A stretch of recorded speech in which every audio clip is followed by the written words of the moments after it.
The aroma of slow-roasted brisket permeated every corner of Ronnie Harrington's spacious suburban kitchen.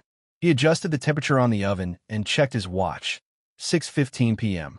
Mary's family would arrive in 15 minutes, and everything needed to be perfect. Not because he particularly enjoyed their company, but because that's who Ronnie was, a man who took pride in doing things right. At T38, Ronnie had built his automotive empire from nothing. Growing up with calloused hands from working on cars since he was 12, he'd opened his first shop at 23 and expanded to a chain of high-end establishments across Austin. People respected Ronnie. They called him fair, hardworking, and honest, qualities that had grown increasingly rare in business. "Something smells amazing," Mary said, entering the kitchen in a sleek navy dress that hugged her slender frame. At 35, she looked as beautiful as the day they'd met 7 years ago. Her honey blonde hair fell in gentle waves past her shoulders, and her blue eyes sparkled with what Ronnie had always believed was love. He wiped his hands on a dish towel and pulled her close, planting a kiss on her forehead. "Just finishing up. The cornbread's almost done. Mom will be impressed. You know how she is about Southern cooking." Mary's smile didn't quite reach her eyes, something Ronnie had noticed more frequently lately. He'd chalked it up to stress from her job at the marketing firm. "That's the plan." He winked. "Kill him with kindness, right?" Mary's phone buzzed. She glanced at it, then tucked it quickly into her pocket. "They're pulling into the neighborhood now." Ronnie nodded, returning to his cooking. Perfect timing. He arranged the cornbread on a decorative plate, mentally preparing for the evening ahead. The Caldwells had never warmed to him, despite his efforts. Barbara Caldwell, with her perfectly coiffed silver hair and judgmental gaze, treated him like an interloper who'd somehow tricked her daughter into marriage. Lester Caldwell barely spoke to him beyond curt business discussions where he not so subtly implied that Ronnie's success was more luck than skill. And then there was Donovan, Mary's older brother, whose smug superiority complex was matched only by his inability to maintain any job for longer than 6 months. But they were Mary's family, and for her, Ronnie would endure anything. The doorbell rang. "I'll get it," Mary called out, hurrying to the entrance. Ronnie heard the door open, followed by enthusiastic greetings and the rustle of coats being taken. He straightened his shoulders and plastered on his most welcoming smile. "There he is," Barbara's voice carried into the kitchen. "The chef himself." Ronnie stepped forward, wiping his hands one final time. "Barbara, great to see you." He accepted her stiff hug, catching a whiff of her overpowering perfume. Lester extended a firm handshake. "Ronnie, house looks good." "Thanks, Lester. How was the drive from Houston?" "Traffic was a nightmare. Always is these days." Lester's voice held the familiar tone of someone who found fault in everything. Donovan stepped forward last, dressed in a blazer that probably cost more than he could afford. "Ronnie, still playing house husband, I see." Mary shot her brother a warning look, but Ronnie just laughed it off. "Someone's got to feed you, Donovan. Lord knows you can't cook worth a damn." Barbara's lips tightened slightly, but Donovan forced a chuckle. "Fair enough. Dinner's ready," Ronnie announced, guiding them toward the dining room. "Hope everyone brought their appetite." The table was set beautifully. Mary had arranged fresh flowers as the centerpiece, and the good china gleamed under the soft lighting. Ronnie had prepared a feast: slow-roasted brisket, homemade cornbread, garlic mashed potatoes, roasted vegetables, and Mary's favorite salad with cranberries and pecans. "This looks wonderful," Barbara admitted reluctantly as they took their seats. "Ronnie's always been the better cook," Mary said, squeezing his hand under the table. Lester grunted as he helped himself to the brisket. "Not bad for a mechanic." Ronnie caught the barb, but let slide. "I prefer automotive entrepreneur, but mechanic works too." "How's business?" Donovan asked, pouring himself a generous glass of the expensive red wine Ronnie had opened. "Still got those 5 shops." "7 now," Ronnie corrected mildly. "Opened one in North Austin last month, and another in San Marcos. We're looking at expanding to Dallas next year." "Impressive," Barbara said, though her tone suggested anything but. "You must be working all hours." "It's a commitment," Ronnie acknowledged. "But I've got good people. My operations manager, Jackson, handles a lot of the day-to-day stuff now." "Jackson," Lester repeated. That's the ex-military fellow? Ronnie nodded. Marine. We've been friends since high school. How fortunate to have such loyal employees, Barbara said, emphasizing loyal strangely. Mary cleared her throat. Mom, did you tell Ronnie about your garden club winning that award? The conversation shifted to safer topics. Ronnie participated when necessary, but mostly he observed. He noticed how Mary seemed tense, checking her phone under the table. He caught the meaningful glances exchanged between her and Donovan. He didn't miss how Barbara steered every conversation back to finances, family, or future plans. We should really have grandchildren soon, Barbara announced over dessert a peach cobbler Ronnie had made from scratch. Mary isn't getting any younger. Mary stiffened beside him. Mom, we've talked about this. I'm just saying, dear. 35 is pushing it, medically speaking. Ronnie placed his hand on Mary's knee. We're not in any rush. When the time is right. And when will that be? Barbara pressed. After you open your 20th garage. Mom, Mary warned. Lester put down his fork. What Barbara means is that life isn't all about work, son. Family matters. I couldn't agree more, Ronnie said evenly, looking directly at Lester. Families should always support each other. Back each other up. Be honest with one another. An uncomfortable silence fell over the table. More wine, Ronnie offered, breaking the tension as the dinner progressed. Ronnie found himself counting the minutes until they would leave. Something felt off tonight, more so than usual. The Caldwells had never been warm, but tonight there was an undercurrent of something else, anticipation, perhaps, as if they were waiting for something.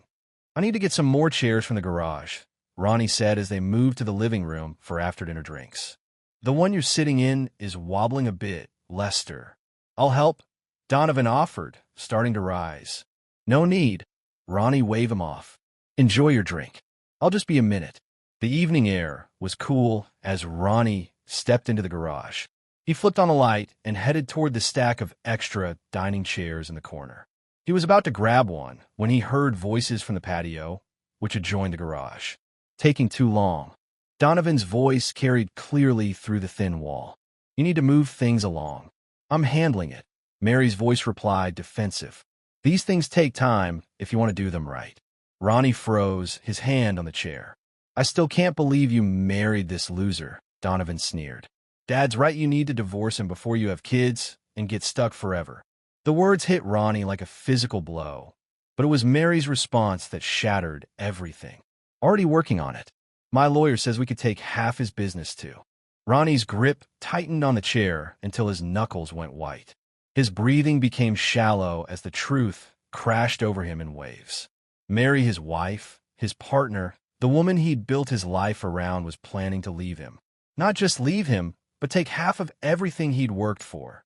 Voices continued, but they sounded distant now, muffled by the roaring in his ears. He caught fragments. Prenup won't hold up. Evidence of infidelity would help. Just a few more months. Carefully, he set the chair down. His mind raced, but his body moved with deliberate calm. He took several deep breaths, forcing his face to relax, his posture to loosen. No one could know what he'd just discovered. Not yet. Ronnie grabbed 2 chairs and headed back inside, his smile firmly back in place. Found them, he announced cheerfully as he re-entered the living room. Mary and Donovan had returned as well, both nursing their drinks. If he hadn't overheard them, he might never have noticed the guilty glance they exchanged. This should be more comfortable, he told Lester, replacing his chair. Much obliged, Lester said, settling back with his whiskey. The rest of the evening passed in a blur. Ronnie laughed at jokes, refilled drinks, and participated in conversations, all while a cold rage built inside him. He studied Mary, her practiced smile, her casual touches on his arm, her performances of affection. How long had it all been fake? How much of their marriage had been real? When the Caldwells finally left around 11, Ronnie stood in the doorway beside Mary, arm around her waist, waving goodbye. Well, lovely evening, Barbara called out. We must do this again soon. Anytime, Ronnie replied, his smile never faltering. You're always welcome in our home. As the taillights of their car disappeared down the street, Mary sighed and leaned against him. That went well, don't you think? Ronnie nodded, studying her face. She looked relaxed, untroubled. They seemed to enjoy themselves. Mom loved the brisket, though she'd never admit it. Mary yawned. I'm exhausted. Let's clean up tomorrow. Sure, Ronnie agreed easily. You go on up. I'll lock up.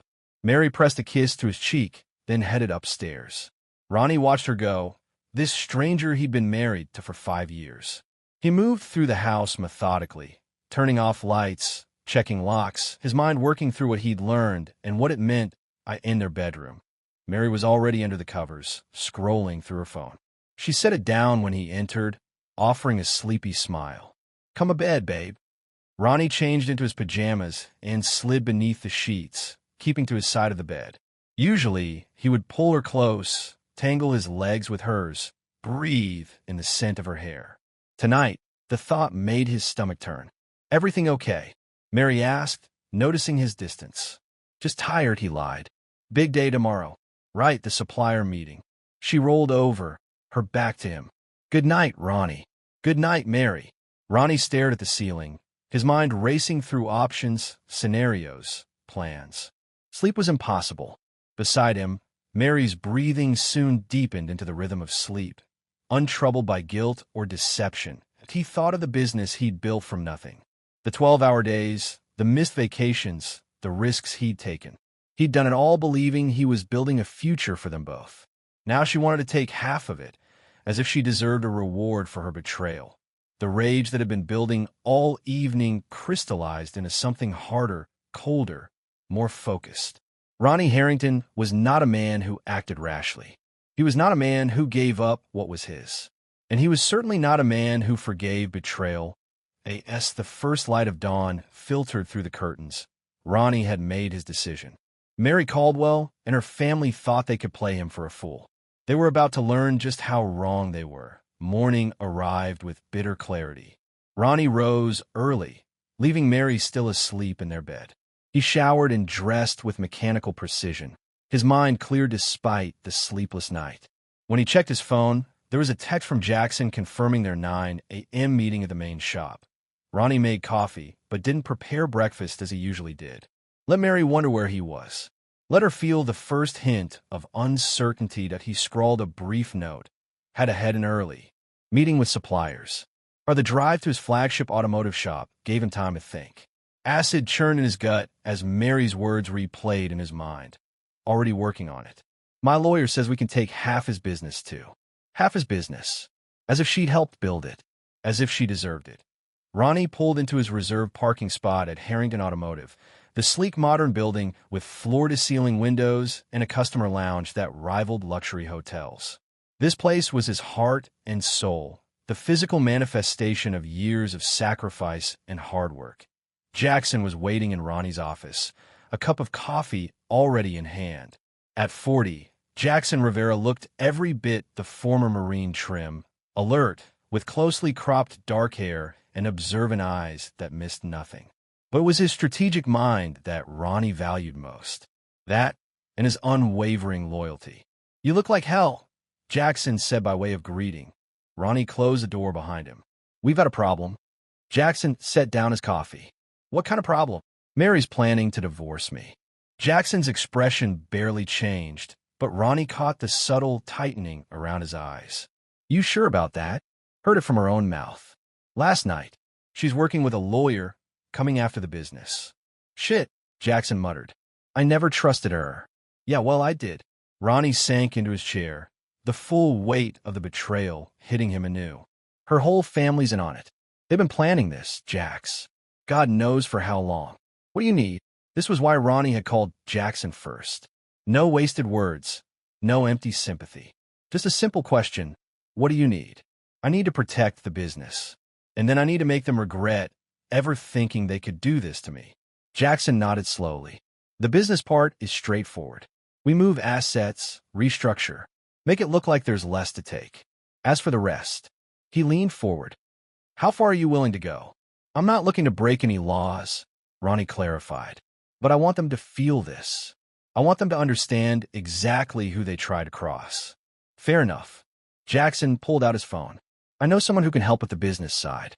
Financial expert, Works with high net worth divorces. Specializes in asset protection. Can they be trusted? Absolutely. It's your cousin, Delaney Mercer. Ronnie blinked in surprise. Dell works in that field? Last I heard, she was with some investment bank. She switched specialties a few years back. Started her own consulting firm.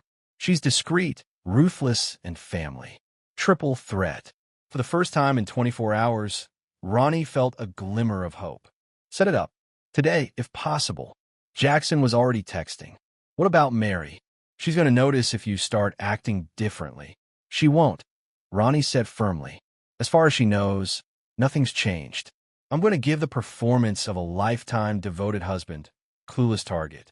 Meanwhile, we'll be 10 steps ahead. Jackson's phone pinged with a response. Dell can meet us for lunch. 1 p.m. at that steak place by the river. Private room. Perfect. Ronnie stood up, energy coursing through him. I need to make some calls, reschedule my afternoon. Then I'm going to check in with Mary, act normal. One more thing, Jackson said, his expression grave. We should look deeper into her activities. Phone records, emails, bank statements. If she's planning to divorce you, there might be more going on. Ronnie hadn't considered that. You think she's cheating? I think people who betray you once are capable of betraying you twice. The thought sent a fresh wave of anger through Ronnie. Do it, but carefully. I don't want her spooked. Leave it to me. Jackson stood. And Ronnie? Don't let this consume you. That's what they want to see you broken. Ronnie's jaw tightened.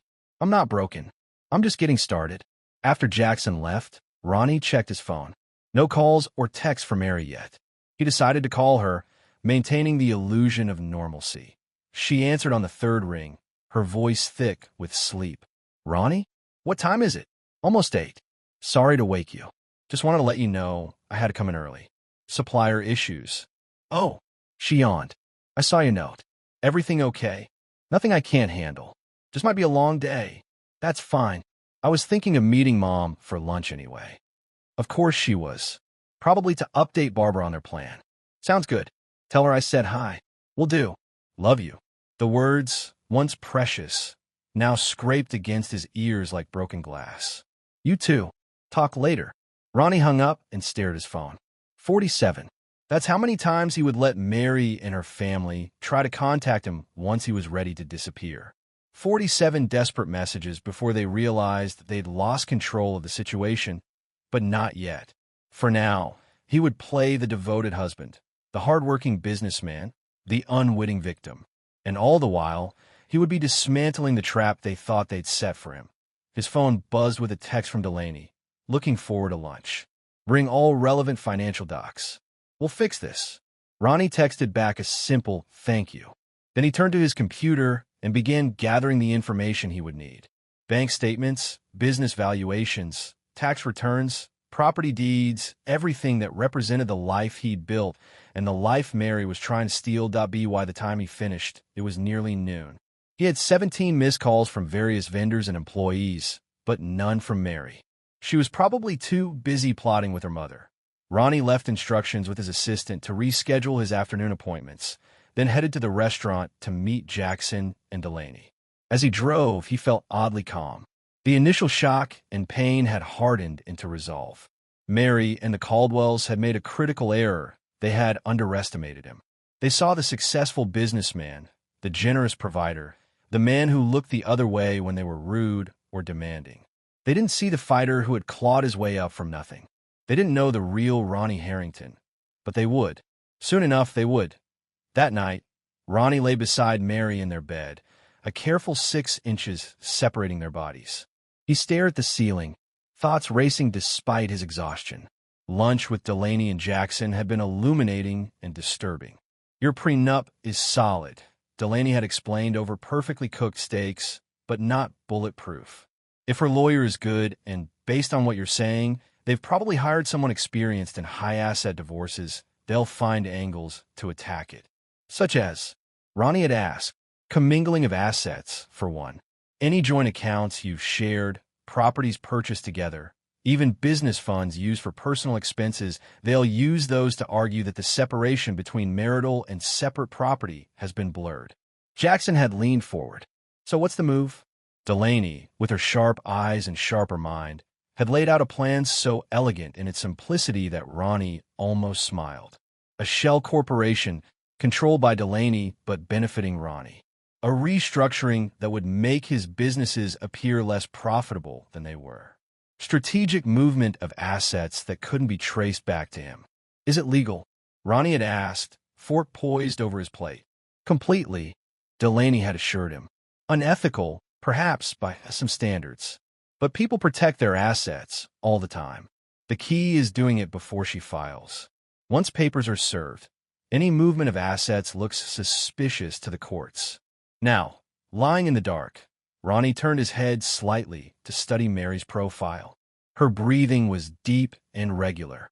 Her face relaxed in sleep. How could she sleep so peacefully while planning to destroy him? He carefully slid out of bed and padded silently to the guest room, where he finally allowed himself to close his eyes. Morning arrived with a flurry of text messages. Ronnie checked his phone to find 15 from Mary, 5 from Barbara, and 27 from Donovan, each more frantic than the last. The first from Mary at 7:03 a.m. Where are you? I woke up, and you weren't here. The most recent, from Donovan at 8:47 a.m. Mary's worried sick. Answer your damn phone, Harrington. Ronnie smiled grimly. Let them worry. Let them wonder. This was just the beginning. He texted Mary. Sorry. Couldn't sleep. Went for an early drive. Meeting Jackson for breakfast to discuss business. Back later. Her response was immediate. You scared me. Call when you're done. Will do, he replied. With no intention of calling, he drove to the diner where he was actually meeting Jackson, satisfaction mixing with anger as he pictured the Caldwells scrambling to understand what was happening. For people planning to blindside him with divorce papers, they certainly didn't like being on the receiving end of uncertainty. Jackson was already in a booth, coffee mug between his hands.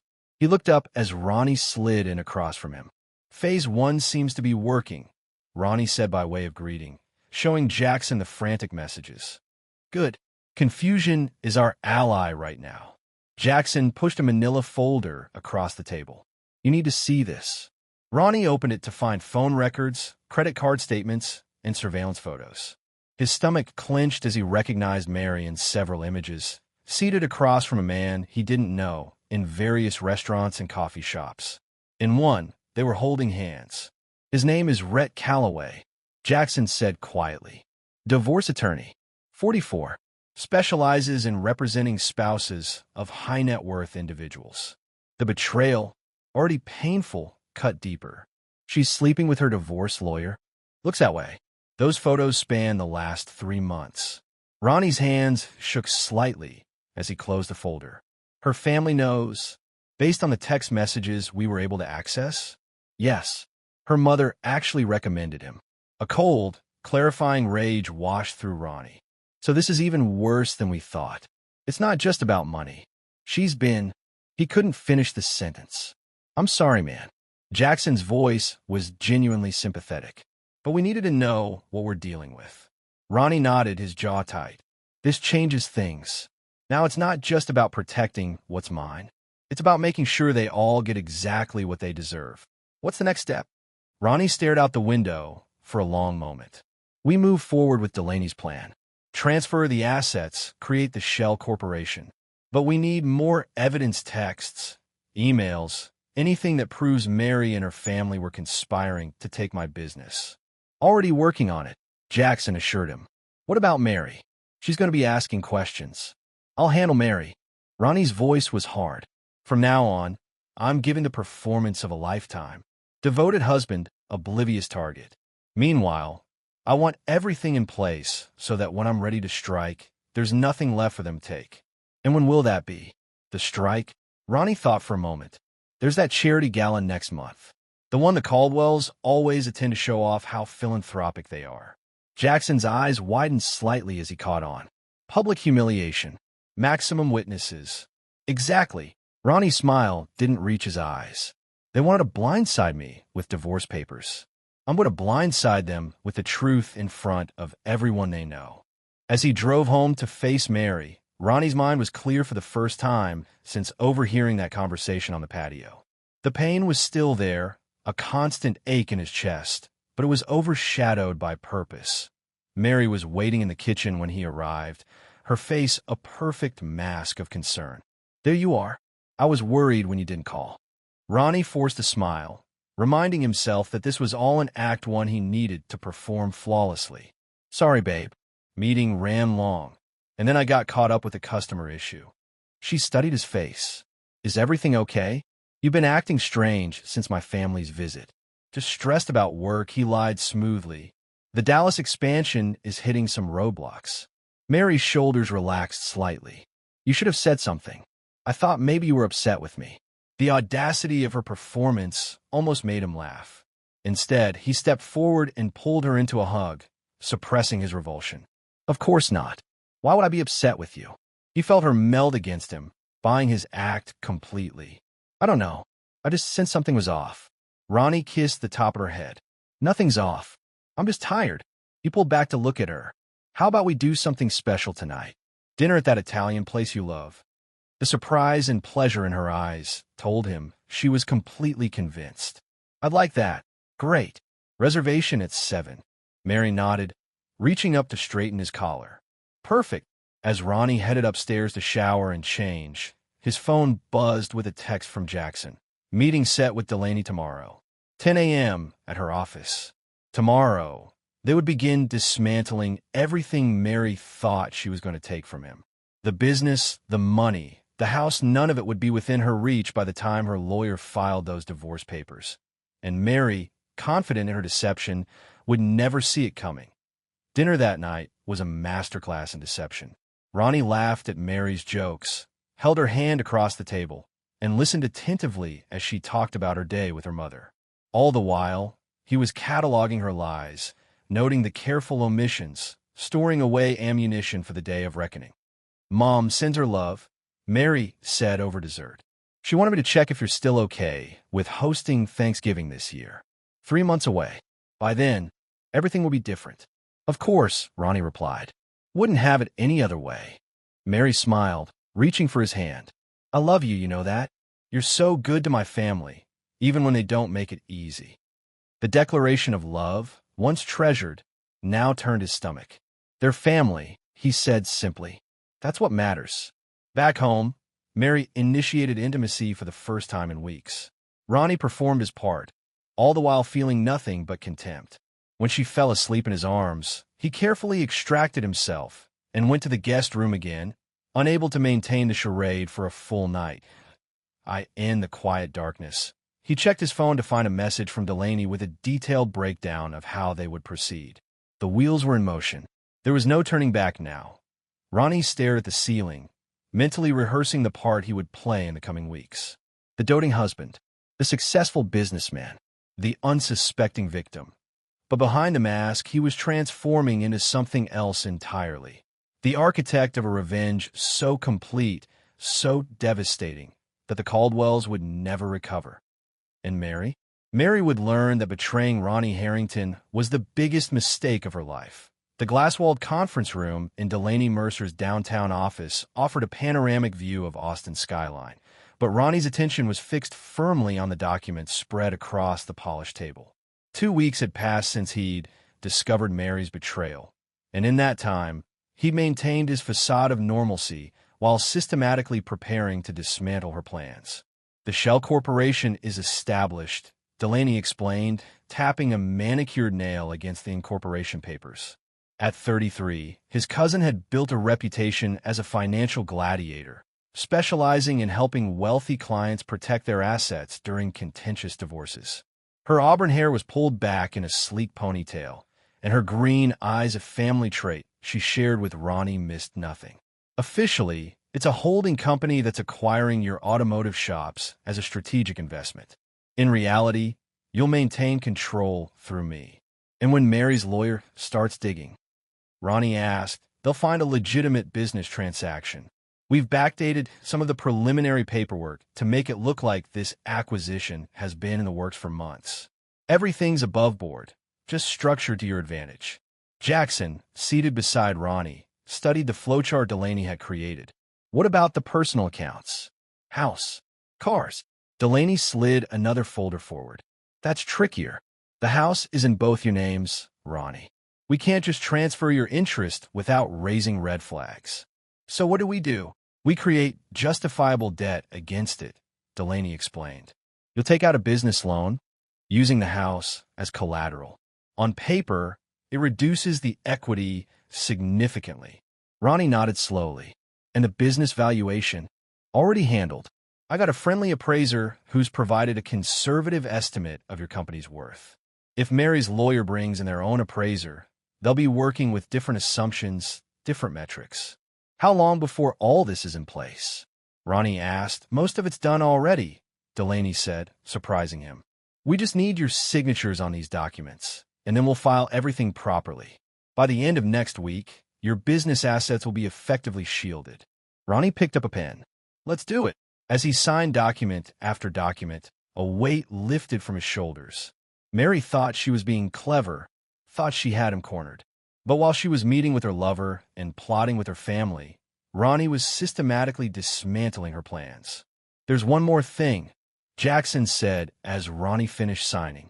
We've been monitoring Mary's communications. Ronnie set down the pen. And she's planning to file within a month. Apparently, Rhett thinks they have enough evidence of financial misconduct to challenge the prenup. Financial misconduct, Ronnie repeated incredulously. That's rich. It's a common tactic, Delaney explained. They'll argue that you used marital funds to expand the business, or that you somehow misled her about your assets when the prenup was signed. It's all lies, Ronnie said, his voice tight with anger. Of course it is, Delaney agreed. But lies can be effective if we're not prepared. Fortunately, we are. Jackson pulled out his phone. There's something else you should see.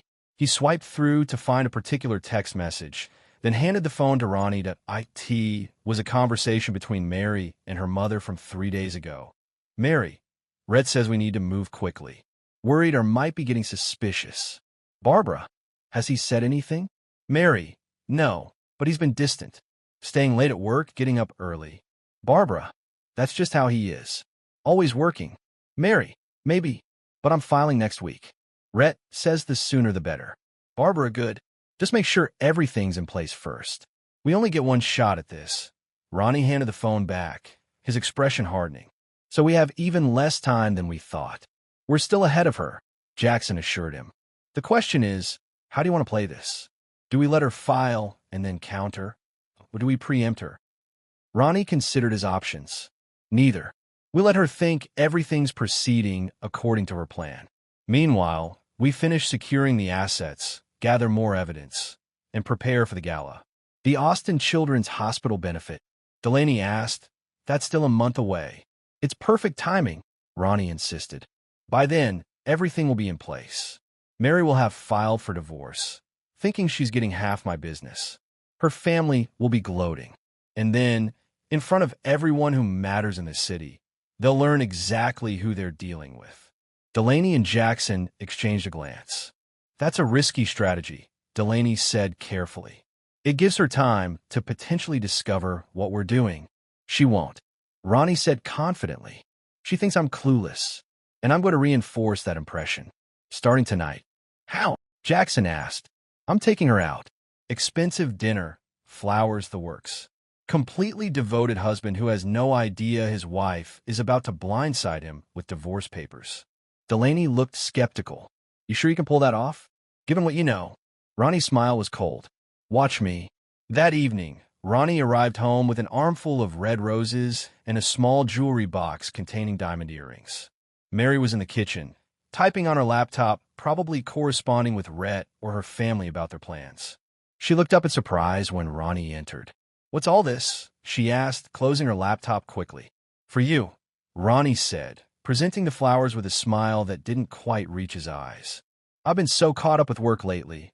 I wanted to make it up to you. Mary accepted the flowers, genuine confusion crossing her features. They're beautiful. Thank you. That's not all. Ronnie held out the small velvet box. Go on, open it. Mary's hands trembled slightly as she lifted the lid to reveal the sparkling earrings. Ronnie, these must have cost a fortune. You're worth it. He leaned in to kiss her cheek, fighting back his revulsion. I've made reservations at Chez Philippe for 8. Wear that blue dress I love. What's the occasion? Mary asked, still trying to process this sudden show of affection. Do I need an occasion to spoil my wife? Ronnie countered, his performance flawless. I just realized I've been neglecting you with all the business expansion stuff. That's going to change. Mary's expression was a fascinating mix of guilt, confusion, and calculation. Ronnie could almost see her thoughts. Was this a trap? Did he suspect something? Or was this just Ronnie being Ronnie, oblivious to her plans? I'll go get ready, she finally said, setting the flowers on the counter. Thank you for these. They're perfect. As Mary headed upstairs, Ronnie allowed himself a small, grim smile. Let her wonder. Let her second guess. The more uncertain she was, the more she would reveal. Dinner was an exercise in restraint. Ronnie listened attentively as Mary talked about her day, asked about her plans for the weekend, and generally played the role of devoted husband. All the while, he was cataloging her lies, noting the moments when she checked her phone under the table, watching her eyes for signs of deception. I was thinking, he said as they enjoyed their dessert, maybe we should take a vacation soon. Just the two of us. Reconnect. Mary nearly choked on her wine. A vacation? Now, with the Dallas expansion happening, the business will survive without me for a week. Ronnie reached across the table to take her hand. What do you say? Maybe the Bahamas? Or Paris? You've always wanted to see Paris. That sounds wonderful. Mary managed her smile strained. But maybe we should wait until things are more settled with work. Of course she would say that. She couldn't very well file for divorce while they were sipping champagne under the Eiffel Tower. You're probably right, Ronnie conceded. Rain check, then. But soon, I promise. Mary nodded, relief evident in her posture. Soon, by the time they returned home, Mary seemed completely convinced by his performance. She initiated intimacy again, and Ronnie once more played his part, all the while feeling nothing but contempt for the woman in his arms. Later, as she slept, Ronnie slipped out of bed and went to his home office. He sent a text to Jackson. She's bought it completely. Keep digging. I want everything they've got on me, and everything we can get on them. Jackson's reply came moments later.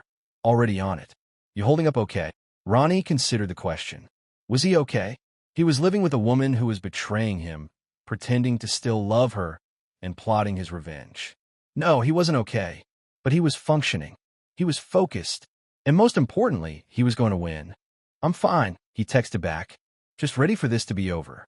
Over the next week, Ronnie maintained his charade of normalcy, while Delaney expedited the asset transfers. The Shell Corporation, officially named Meridian Holdings, was now the technical owner of 5 of his 7 automotive shops. The remaining 2 would transfer the following week. On paper, Ronnie was now merely the operational manager of the business he had built from nothing. IT was a complex web of legal and financial maneuvering, but it would serve its purpose. When Mary filed for divorce and demanded half of everything, she would discover that everything amounted to far less than she had anticipated. Ronnie was in his office at the main shop when Jackson burst in without knocking, an unusual breach of protocol that immediately put Ronnie on alert. What is it? He asked, setting down the inventory report he'd been reviewing. Jackson closed the door behind him. She's meeting with Rhett right now, at his office. According to our source, she's signing the divorce papers today. Ronnie had been expecting this, but the confirmation still landed like a punch to the gut. You're sure? Positive. She told her assistant she had a dental appointment, but she went straight to Rhett's office building. A cold calm settled over Ronnie. So it begins. What's our next move? Nothing changes, Ronnie said after a moment's consideration. We stick to the plan. Let her file. Let her think she's winning. Meanwhile, we finish securing the assets and prepare for the gala. Jackson nodded, but his expression remained troubled. And when she serves you with papers, what then? I'll act shocked, devastated, confused exactly what she's expecting. Ronnie's smile was grim. And then I'll call my lawyer, who will begin negotiating in apparent good faith while we finalize our countermove. It's going to get ugly, Jackson warned. It already is ugly, Ronnie countered. Has been from the moment they decided to betray me. The difference is, now I'm the one controlling the game. Later that evening, Ronnie arrived home, to find Mary cooking dinner, something she rarely did. The kitchen smelled of garlic and herbs, and there was wine breathing on the counter. "This is a nice surprise," Ronnie commented, setting down his briefcase. Mary turned from the stove, her smile tight around the edges. "I thought it would be nice to cook for you for a change. You're always taking care of everyone else." Guilt. That's what this was. She'd signed divorce papers today, setting in motion the destruction of their marriage, and now she was cooking him dinner to ease her conscience. "Smells fantastic," Ronnie said, playing his part perfectly. He crossed to her and planted a kiss on her cheek. "What's the occasion? Does there need to be one?" Mary echoed his words from the week before. "I just wanted to do something nice for my husband." The word husband felt like acid on her lips, but Ronnie pretended not to notice. "Well, I appreciate it. Let me just wash up and I'll open that wine." As he headed upstairs, Ronnie's phone buzzed with a text from Delaney. "Final transfer's complete. Everything's in place. You're officially protected." A weight lifted from Ronnie's shoulders. Whatever happened next, whenever Mary served him with those papers, his business was secure. The life's work she and her family had plotted to steal was now beyond their reach. Dinner was a surreal experience. Mary chatted about inconsequential things, carefully avoiding any mention of her day or her family. Ronnie responded in kind, maintaining the illusion that everything was normal between them. "This is delicious," he commented, genuinely surprised by the quality of the meal. "You've been holding out on me." Mary smiled, a flash of genuine pleasure crossing her face. "Mom's recipe. She taught me years ago, but I never had the patience for it. Until today, when guilt drove her to the kitchen." "Well, I'm glad you found the patience. We should do this more often." A shadow crossed Mary's face. Yes, we should, but they wouldn't. They both knew it, for entirely different reasons. After dinner, as they sat on the couch with their wine, Mary nestled against his side in a show of affection that once would have warmed his heart. Now, it took everything in him not to push her away. "Ronnie," she said softly, "are you happy? With us, I mean." The question nearly made him laugh. What a performance she was giving the concerned wife, checking in on their marriage even as she plotted its destruction. "Of course I am," he lied smoothly. "Why do you ask?" Mary traced the rim of her wine glass with her finger. "I don't know. We've both been so busy lately. Sometimes I wonder if we're growing apart." "Never," Ronnie said firmly, the word bitter on his tongue. "We've hit a busy patch, that's all. Things will settle down." Mary nodded, seemingly reassured. "Good, because you know how much I love you, right?" It took every ounce of self-control for Ronnie not to call her out on her lies right then and there. Instead, he pulled her closer and pressed a kiss to her temple. "I know, and I love you too." The words tasted like ash in his mouth. That night, as Mary slept beside him, Ronnie stared at the ceiling, mentally reviewing everything that had happened and everything that was yet to come. The paperwork was in place. The assets were protected. Now it was just a matter of time before Mary made her move that he was ready. More than ready. He was 3 steps ahead of her, and she had no idea. The trap was set. Now all he had to do was wait for her to walk into it. 3 days later, Ronnie was in his office when his assistant, Lisa, buzzed him on the intercom. "Mr. Harrington, there's someone here to see you. He says it's urgent." Ronnie checked his calendar. No appointment scheduled. "Did they give a name?" "Yes, sir. Michael Prentice. Says he's an attorney." So this was it. Mary was having him served with divorce papers at his place of business, a particularly humiliating touch that didn't surprise him in the least. "Send him in," Ronnie said, already arranging his features into an expression of unsuspecting neutrality. Michael Prentice was a thin man with wire-rimmed glasses and a briefcase that looked more expensive than his suit. "Mr. Harrington," he began formally, "I represent your wife, Mary Caldwell Harrington, in the matter of—" "My wife," Ronnie interrupted, injecting confusion into his voice. "What matter? Is Mary okay?" Prentice looked momentarily discomfited. "She's fine, sir. I'm here to serve you with divorce papers. Mrs. Harrington has filed for dissolution of your marriage." Ronnie let his face cycle through the emotions he would have felt had this truly been a surprise. Shock, confusion, hurt, anger. "Divorce? That can't be right. There must be some mistake. I assure you, There's no mistake. Prentice held out a thick envelope. These are the legal documents outlining Mrs. Harrington's petition. You'll need to respond within 30 days. Ronnie made no move to take the envelope. I need to talk to Mary. This has to be some kind of misunderstanding. I'm afraid Mrs. Harrington has instructed me to inform you that all communication should go through legal representatives from this point forward. Prentice set the envelope on the desk. My contact information is included. Please have your attorney reach out to discuss next steps. My attorney? I don't have an attorney for this. I didn't even know my wife wanted a divorce. Ronnie stood, allowing his voice to rise with apparent distress. What is this really about? Prentice took a step back, clearly uncomfortable with the emotional display. All relevant information is in the filing, Mr. Harrington. Good day.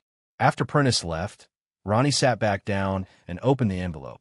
The legal language was cold and impersonal, but the intent was clear. Mary was seeking not only dissolution of their marriage, but also half of his business assets, the house, and substantial alimony. The grounds cited were irreconcilable differences the coward's way out. Ronnie picked up his phone and called Jackson. It's done, he said simply when his friend answered. I've been served. How are you holding up? Jackson asked. I'm fine. Better than fine, actually. It feels good to have it out in the open. What's your next move? Ronnie glanced at the divorce papers. I'm going to call her. Play the hurt, confused husband. See what she has to say for herself. And then I string her along for the next 3 weeks until the gala. Let her think I'm falling apart, that I'll agree to anything to save the marriage. She won't buy that, Jackson warned. She knows you better than that. She thinks she knows me, Ronnie corrected. But she's never seen me like this. Never seen what I'm capable of when someone betrays me. After hanging up, Ronnie took a deep breath and called Mary. It went straight to voicemail. Of course it did. She was too much of a coward to face him directly. Mary, he said, his voice cracking with what sounded like genuine emotion. I just got served with divorce papers. In my office. What's going on? Call me back. Please. He ended the call and waited. 5 minutes later, his phone rang not Mary, but Barbara Caldwell. The audacity almost made him laugh. Barbara, he answered coldly. I'm surprised to hear from you. Ronnie, Barbara's voice was carefully modulated to sound concerned. Mary told me what happened. I know this must be a shock to you. A shock? That's one word for it. Being served with divorce papers by a wife who was cooking me dinner 3 days ago, I'd call that more than a shock. Barbara sighed dramatically. I know, dear. It's unfortunate that things have come to this. Unfortunate. Ronnie repeated incredulously.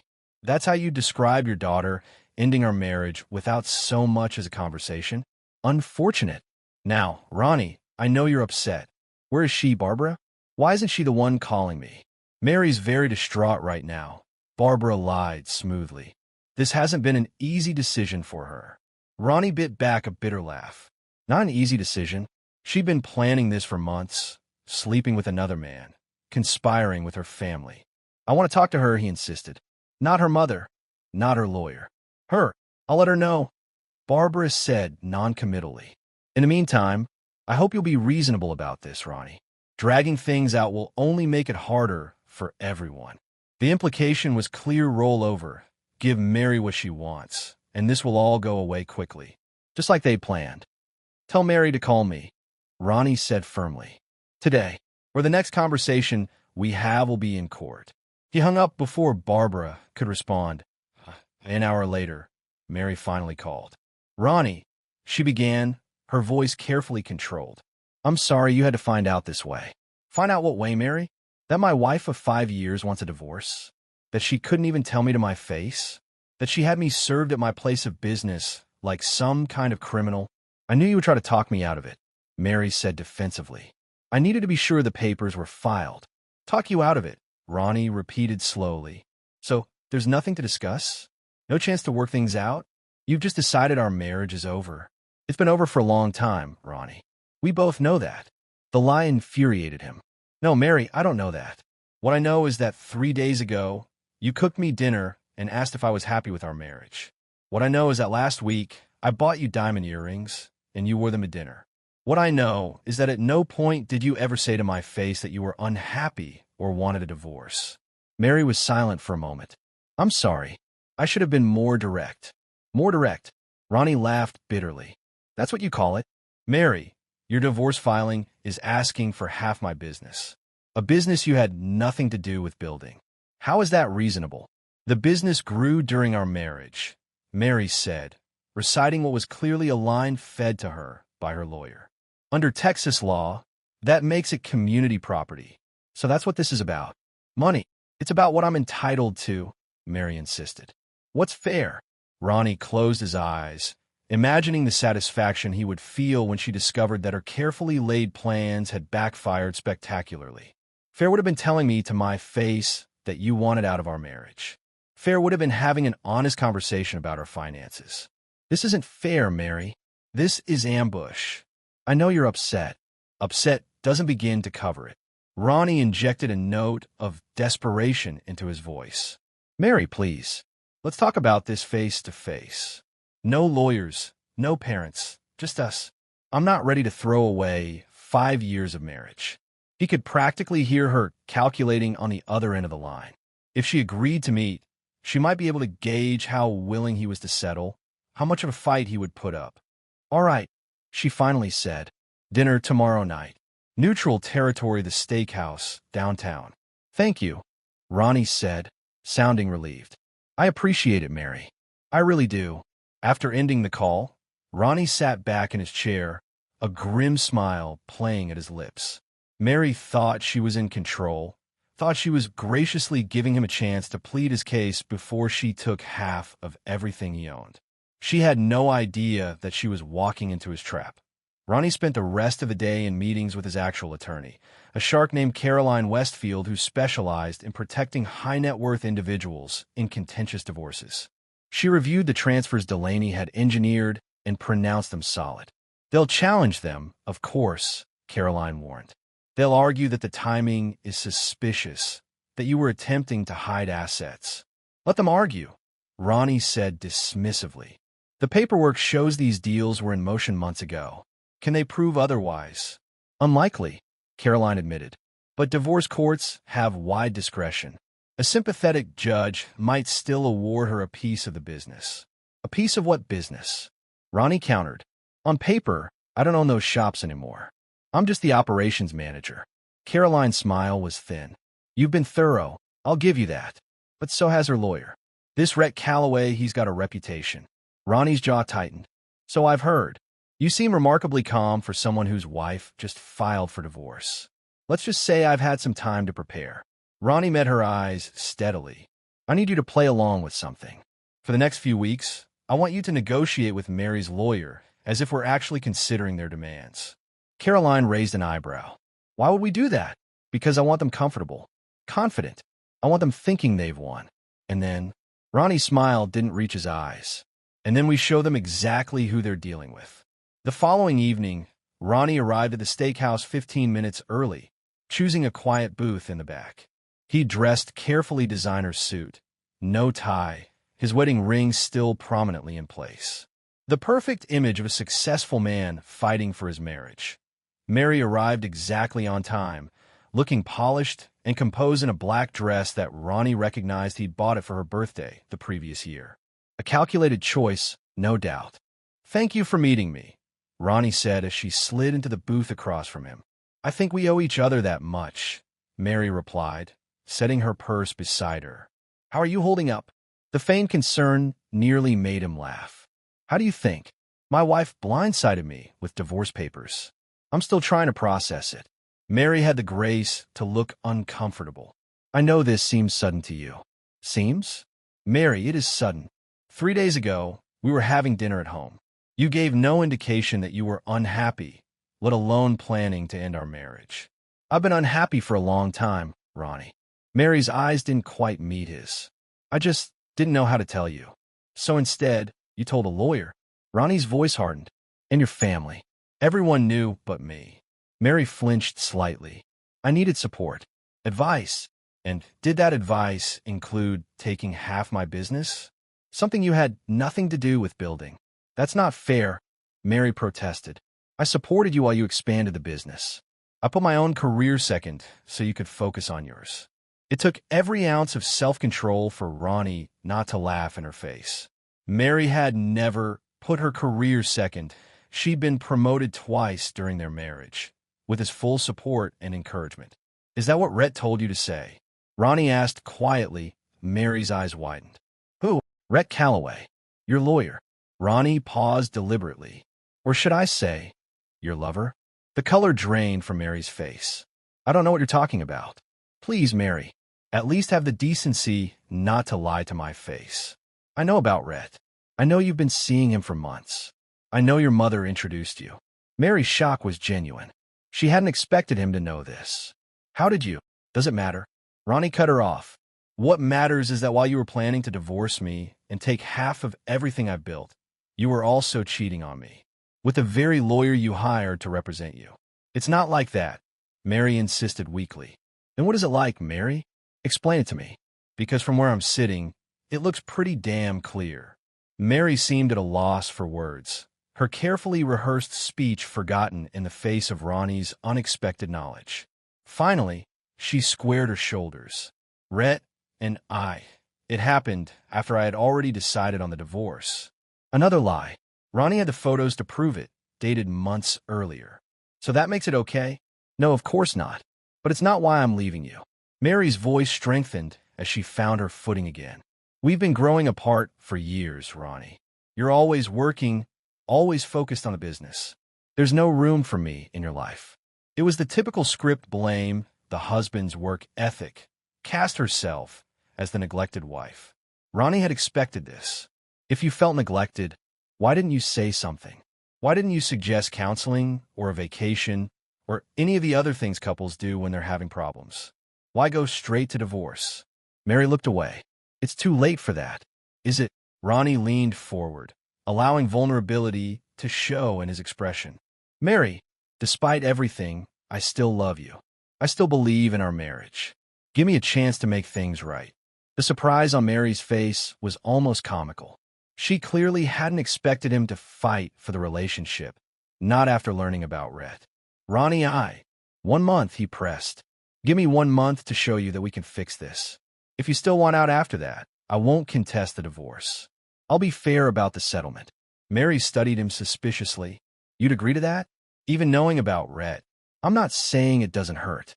It does, more than I can express. But 5 years of marriage has to be worth at least 1 month of trying. Ronnie reached across the table to take her hand. Please, Mary. 1 month, that he could see the calculation in her eyes. A month meant nothing to her. The divorce would proceed regardless. But if agreeing made him more amenable to her demands, more likely to settle without a fight, it was worth it. All right, she finally said. 1 month. But the divorce filing stays in place. Of course, Ronnie agreed readily. Think of it as a trial separation with the possibility of reconciliation. Mary nodded, clearly pleased with how the conversation had gone. She thought she was manipulating him, playing on his emotions to get what she wanted. She had no idea that he was the one setting the trap. So what do we do now? She asked, sipping her wine. We try, Ronnie said simply. We make time for each other. We talk honestly about what went wrong and how to fix it, starting tonight. And so began the charade. For the next 2 hours, Ronnie played the role of devoted husband desperate to save his marriage. He listened attentively as Mary outlined her grievances, most of which were clearly manufactured for the divorce proceedings. He apologized for his supposed neglect, promised to prioritize their relationship, and generally gave the performance of a lifetime. That be why the end of dinner. Mary seemed genuinely conflicted, not about the divorce, Ronnie was certain, but about whether she might be able to extract even more from him through this facade of reconciliation than through the courts. This was good, she said as they left the restaurant. Better than I expected. For me too, Ronnie agreed, helping her with her coat. Will you come home tonight? Mary hesitated. I think I should stay at my mother's for now. Give us both some space to think. Of course. She couldn't very well continue seeing Rhett if she was back in their home. I understand. But soon. Soon, she echoed, the lie evident in her eyes. As he watched her drive away, Ronnie's facade dropped. The caring expression vanished, replaced by cold determination. Mary thought she was playing him, using his emotions to manipulate him into giving her what she wanted. She had no idea that every concession, every promise, every emotional appeal was part of his larger strategy to, in 3 weeks, at the charity gala, Mary and the entire Caldwell family would learn exactly who they had underestimated. And by then, it would be far too late to do anything about it. The next 2 weeks unfolded like a carefully choreographed dance. Ronnie played his part to perfection, the devoted husband fighting to save his marriage. He sent flowers to Mary at her mother's house, called her daily with updates on his efforts to change, and generally gave every appearance of a man desperate to win back his wife. Meanwhile, behind the scenes, the real work continued. Jackson and his team dug deeper into the Caldwell's activities, uncovering layers of deception that even Ronnie hadn't anticipated. "You need to see this," Jackson said, dropping a file on Ronnie's desk exactly 10 days after Mary had served him with divorce papers. Ronnie opened it to find bank statements, text messages, and surveillance photos. "What am I looking at?" "Evidence that this has been in the works for at least a year." Jackson pointed to the bank statements. "Mary opened a separate account last March. She's been siphoning money from your joint account, small amounts, nothing you'd notice. About $2,000 a month." Ronnie did the math. "That's over $20,000. $24,000 to be exact. And that's just what we can trace." Ronnie flipped through the surveillance photos. They showed Mary meeting not just with Rhett, but with various people Ronnie didn't recognize. Who are these people? Financial advisors, mostly. In this 1-inch, Jackson tapped a photo of Mary with an older man in an expensive suit, is a business valuator. Specializes in determining what companies are worth for divorce proceedings. The betrayal, already profound, cut even deeper. "She's been planning this for over a year. Living in our house, sleeping in our bed, all while plotting to take everything. It gets worse," Jackson said grimly. "Donovan's involved too. Look at the last page." Ronnie turned to find documents related to a shell company registered in Donovan's name. "What is this?" "A company set up specifically to purchase your automotive chain once it's part of the divorce settlement. They were planning to force a sale to this company controlled by Donovan, but funded by your father-in-law at below market value." The audacity was breathtaking. Not content with taking half his business, they had planned to manipulate the settlement to gain control of all of it at a fraction of its worth. "They were going to steal my entire life's work," Ronnie said quietly, anger burning cold and steady within him. "That was the plan," Jackson confirmed, "until you overheard them and we started countering." Ronnie closed the file, his resolve hardening.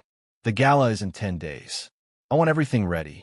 Every piece of evidence, every document, every photo. I want it all prepared for maximum impact. Already in progress. Delaney's handling the presentation. It'll be professional, devastating, and completely legal." "Good." Ronnie stood, needing to move, to channel the energy coursing through him. "What about Rhett? What else have we found?" Jackson's smile was predatory. "Oh, you're going to love this. Turns out our friend Rhett has a history of getting personally involved with his divorce clients. We've identified at least 3 other women he represented while sleeping with them, which is an ethics violation for an attorney." Ronnie sat back down, processing this new information. "Can we prove it?" "We got affidavits from 2 of the women. They're willing to testify if needed. One of them lost her house because of his bad advice while he was personally involved with her." Ronnie tapped his fingers on the desk, contemplating the possibilities. "The state bar would be very interested in this pattern of behavior." "They would," Jackson agreed, "especially since one of those clients was legally still married when the relationship began, just like Mary." "Add it to the presentation," Ronnie decided. "Make sure we have documentation to back up every claim. I don't want anything that can be dismissed as hearsay."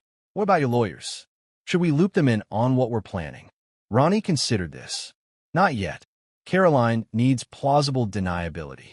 Let her continue negotiating as if we're considering Mary's demands. It keeps them distracted while we prepare." "And Mary? She's been texting you about having dinner again." "I'll take her to dinner," Ronnie said with a cold smile. "Keep playing the devoted husband desperate to save his marriage." The more convinced she is that I'm falling apart, the more devastating the reveal will be.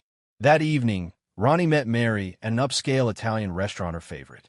He arrived with a small gift box containing a bracelet he knew she'd been eyeing. The expense was worth it for the role he was playing. "This is lovely," Mary said, opening the box. She seemed genuinely surprised by the gesture. "Ronnie, you shouldn't have." "I wanted to," he replied, reaching across the table to take her hand. "I've been doing a lot of thinking about us, about where things went wrong." Mary slipped the bracelet onto her wrist, admiring how it caught the light. "And what have you concluded?" "That I took you for granted," Ronnie said, the lie easy on his tongue. "That I was so focused on building the business that I forgot to build our marriage." Mary nodded, clearly pleased with his supposed self-reflection. "I've felt that way for a long time." "I know that now," Ronnie said solemnly. "And I want you to know that I'm committed to changing, if you'll give me the chance." Mary took a sip of her wine, studying him over the rim of her glass. "It's not that simple, Ronnie. Things have progressed." "You mean with Rhett?" Ronnie said, allowing a hint of pain to enter his voice. Mary at least had the grace to look uncomfortable. "Yes, partly. Do you love him?" The question was direct, designed to put her on the spot. It's complicated." "No, it's a simple question. Do you love him?" Ronnie pressed. Mary fidgeted with her napkin. "I have feelings for him, yes. But not love." "I don't know," she admitted. "It's all happened so fast." "Not fast at all, actually." Ronnie had evidence of their affair going back at least 6 months. But he kept that knowledge to himself. "I understand," he said gently. "And I'm not asking you to make any decisions tonight. All I'm asking is that you consider the possibility that what we have is worth saving." Mary looked genuinely conflicted. For a moment, Ronnie wondered if there was any part of her that actually cared about their marriage, or if it had all been a calculated transaction from the beginning. "I'll think about it," she finally said. "That's all I can promise." "That's all I'm asking for," Ronnie replied, squeezing her hand gently before releasing it. The rest of dinner passed in safer conversation. Ronnie asked about her day, told her amusing stories about the shop, carefully maintaining the image of a husband fighting for his marriage. All the while, he was cataloging her lies, noting the moments when she checked her phone, catching the calculated glances she thought he didn't notice. By the end of the evening, Mary seemed slightly less certain of her course. That was fine with Ronnie. Let her wonder. Let her second-guess. The outcome would be the same. "I've been thinking about the charity gala next week," Ronnie said as they waited for the valet to bring their cars. "Will you be my date? For old time's sake." Mary hesitated. "I'm not sure that's a good idea. People will talk." "Let them," Ronnie said with a shrug. "We're still married, after all, and it's for a good cause." After a moment's consideration, Mary nodded. "All right, but just as friends." "Of course," Ronnie agreed easily. "Just friends." As he watched her drive away, Ronnie's phone buzzed with a text from Jackson. "How'd it go?" "Perfectly," Ronnie replied. "She's coming to the gala. Make sure everything's ready." The following days passed in a blur of preparation. Ronnie maintained a charade with Mary calls, texts, small gifts, all creating the illusion of a man desperate to save his marriage. Meanwhile, Jackson, Delaney, and a small team of trusted associates finalized their plans for the gala. "The presentation is ready," Delaney reported during their final meeting 2 days before the event. "Slides, audio clips, documentation, all of it seamlessly integrated into the charity presentation you're scheduled to give." "And the timing?" Ronnie asked. "You're set to speak at 9 p.m., right after the main fundraising appeal," Jackson confirmed. "Maximum attendance. Maximum impact." "What about physical evidence?" Ronnie wanted to leave nothing to chance. "If people question the validity of what we're showing, printed packets will be available," Delaney assured him. "Key documents, photos, transcripts, all of it authenticated and ready for distribution." Ronnie nodded, a cold satisfaction settling over him. "And Mary's family?" "They'll all be there." "Confirmed," Jackson said. Barbara and Lester purchased the table. Donovan is bringing some business associate as his date. "And Mary will be with you, of course." "Perfect." Ronnie looked around the table at the small group who had helped him prepare this counterstrike. "I want to thank all of you. This isn't just about revenge for me. It's about justice." These people thought they could steal everything I've built. They thought I was an easy target because I trusted my wife, because I treated her family with respect despite their constant condescension. They picked the wrong man to cross, Jackson said simply. Yes, Ronnie agreed, his voice hardening. They did. And in 2 days, everyone in Austin will know it. The night before the gala, Ronnie couldn't sleep. He paced his home office, mentally rehearsing his speech, visualizing the moment when Mary and her family realized they had been outmaneuvered. Would she cry? Would she try to deny it? Would she run from the room in humiliation?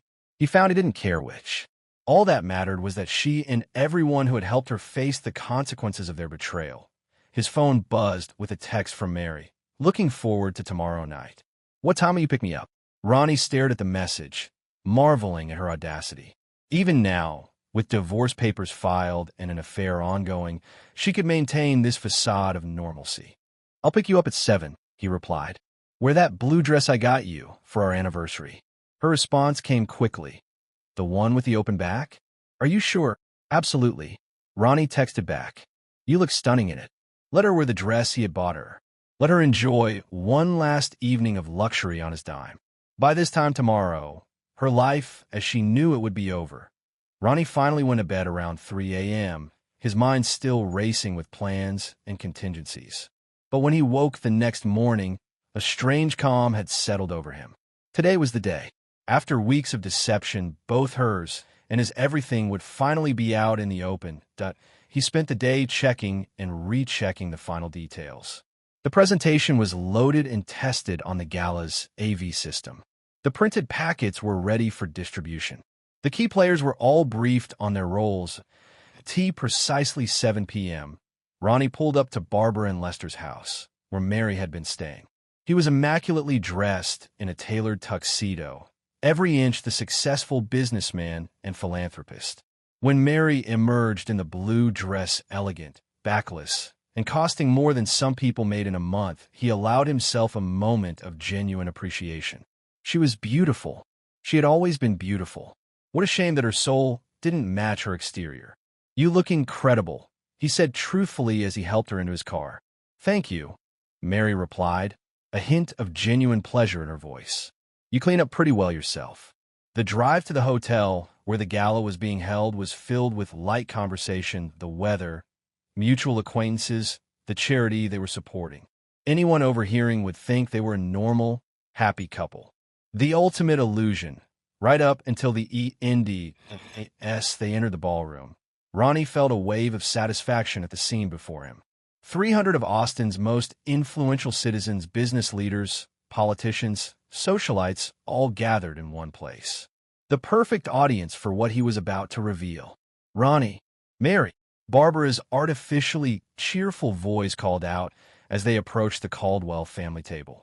Don't you both look wonderful? Ronnie accepted Barbara's air kiss with a practiced smile. Barbara, lovely to see you. That's quite a dress. Oh, this old thing, Barbara preened, though the dress was clearly new and expensive. You're too kind. Lester offered a curt nod, barely making eye contact. Donovan was already at the bar, no doubt running up a tab that someone else would pay. I'm going to say hello to some business associates, Ronnie told Mary. Would you like to join me? I think I'll catch up with Mom for a bit, Mary replied. Find me for dinner? Of course. Ronnie brushed a kiss against her cheek, the gesture automatic and empty as he made his rounds, greeting various attendees. Ronnie caught sight of Jackson near the AV booth, giving him a subtle thumbs up. Everything was in place. Dinner was a surprisingly pleasant affair. The food was excellent, the wine flowed freely, and the conversation around the table remained civil. Ronnie played his part, perfectly attentive husband, generous son-in-law, successful businessman. All the while, he was acutely aware of the time ticking down to his presentation.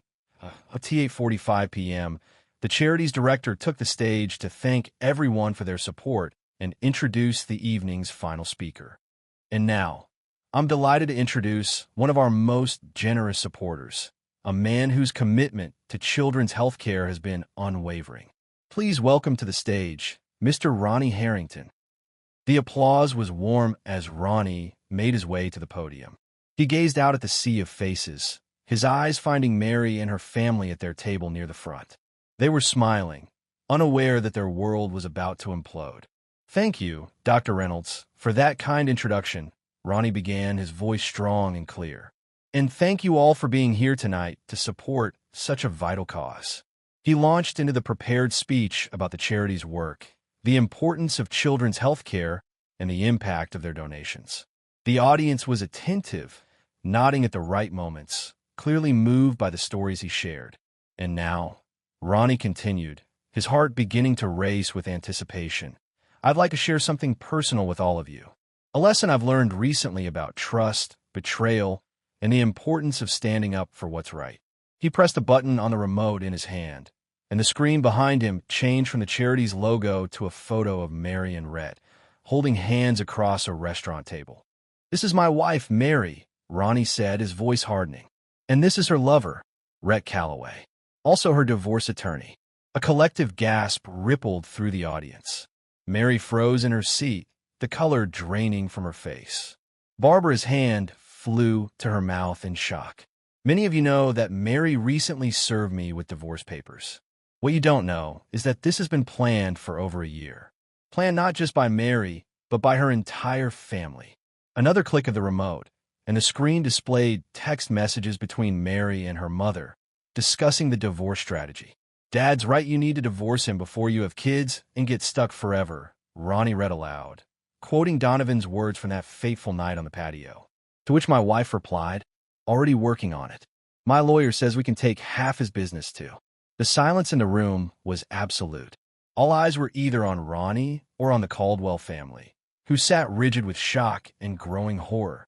"But it gets better," Ronnie continued, clicking to the next slide bank statements showing Mary's secret account. While pretending to be a devoted wife, Mary was systematically siphoning money from our joint accounts. $24,000 over the past year. He clicked again, revealing documents related to Donovan's shell company. "And here's the real plan. Not content with taking half my business in the divorce, the Caldwells created a shell company to purchase the remaining half at below market value once it was part of the settlement." Murmurs of disbelief and disapproval spread through the crowd. Mary was half standing now, as if unsure whether to flee or protest. "But wait, there's more," Ronnie said, his voice taking on an almost cheerful tone. "Let me tell you about Rhett Calloway, the attorney who's been sleeping with my wife while representing her in our divorce." The next slides detailed Rhett's history of inappropriate relationships with clients, including affidavits from 2 former clients who had lost significantly in their divorces while involved with him. "This is a clear violation of legal ethics," Ronnie explained to the increasingly disturbed audience. "And the State Bar Association will be receiving a full report tomorrow morning." Ronnie paused, letting the information sink in. He could see the Caldwells huddled together, whispering frantically. Mary was staring at him with a mixture of fury and disbelief. "I'm sharing this with you tonight, not just because I want you to know the truth, but because I believe in accountability. These people," he gestured toward the Caldwell table, "thought they could deceive and manipulate their way into taking everything I've built. They underestimated me. They thought I was weak because I treated them with kindness despite their constant condescension." Ronnie's eyes locked with Mary's across the room. They were wrong. With a final click of the remote, the screen returned to the charity's logo. "Now, let's get back to what really matters tonight, supporting the incredible work of Austin Children's Hospital. I'm pleased to announce my personal donation of $500,000 to the new pediatric cancer wing." The announcement, coming after such shocking revelations, left the audience momentarily stunned before breaking into uncertain applause.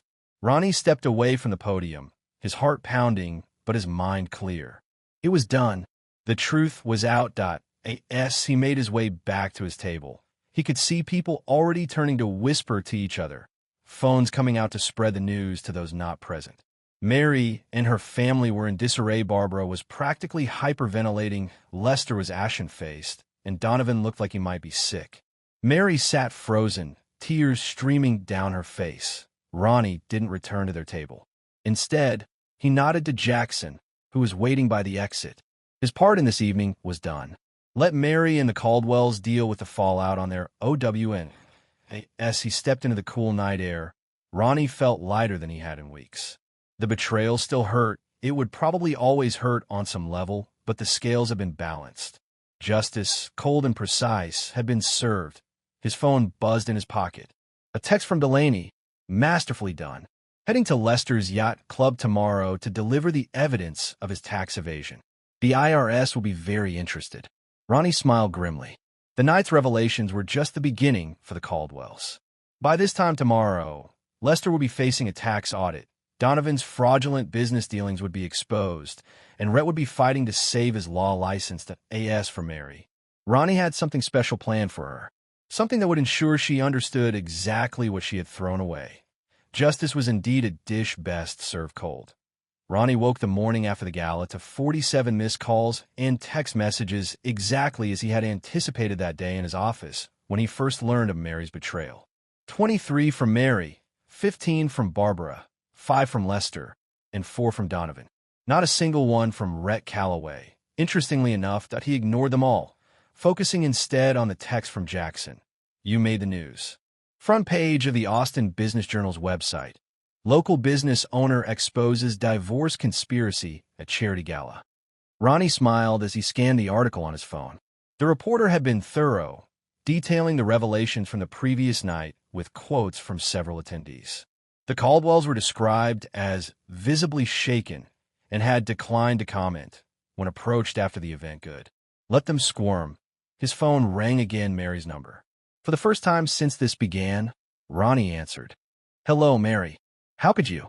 Her voice was raw from crying. How could you humiliate me like that? In front of everyone we know? Ronnie laughed, the sound cold and without humor. That's rich, coming from you. How could I humiliate you? How could you betray me? How could you plot to steal my business? How could you sleep with your divorce lawyer while still living in my house? You don't understand. I understand perfectly. Ronnie cut her off. I understand that you and your family saw me as nothing but a cash cow to be milked and then slaughtered.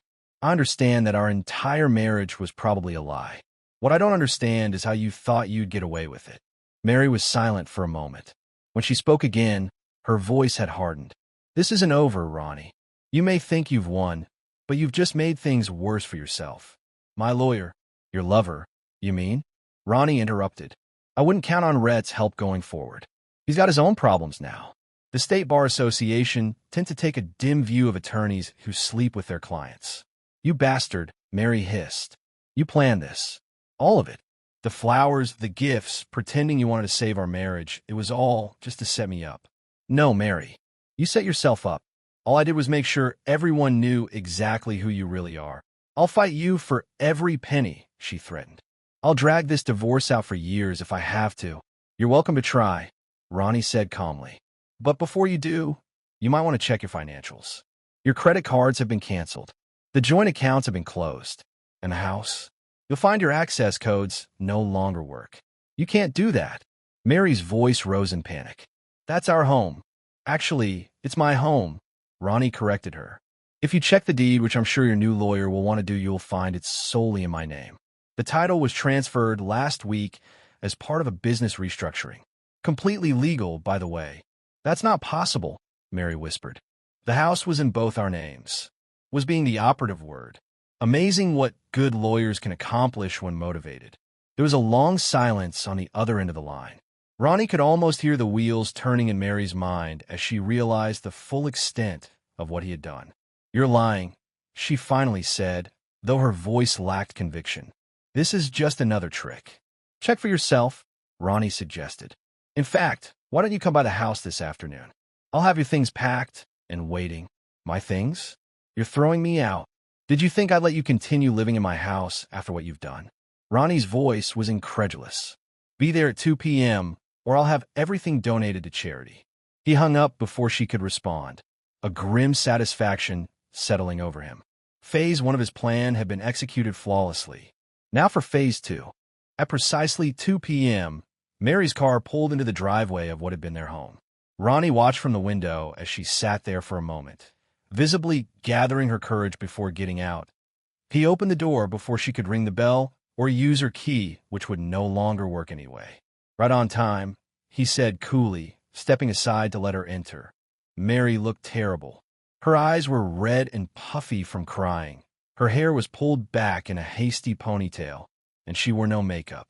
She was dressed in jeans and a sweater, a far cry from her usual polished appearance. "Where are my things?" she asked, not meeting his eyes. Ronnie gestured to a neat stack of suitcases and boxes in the foyer. "All there.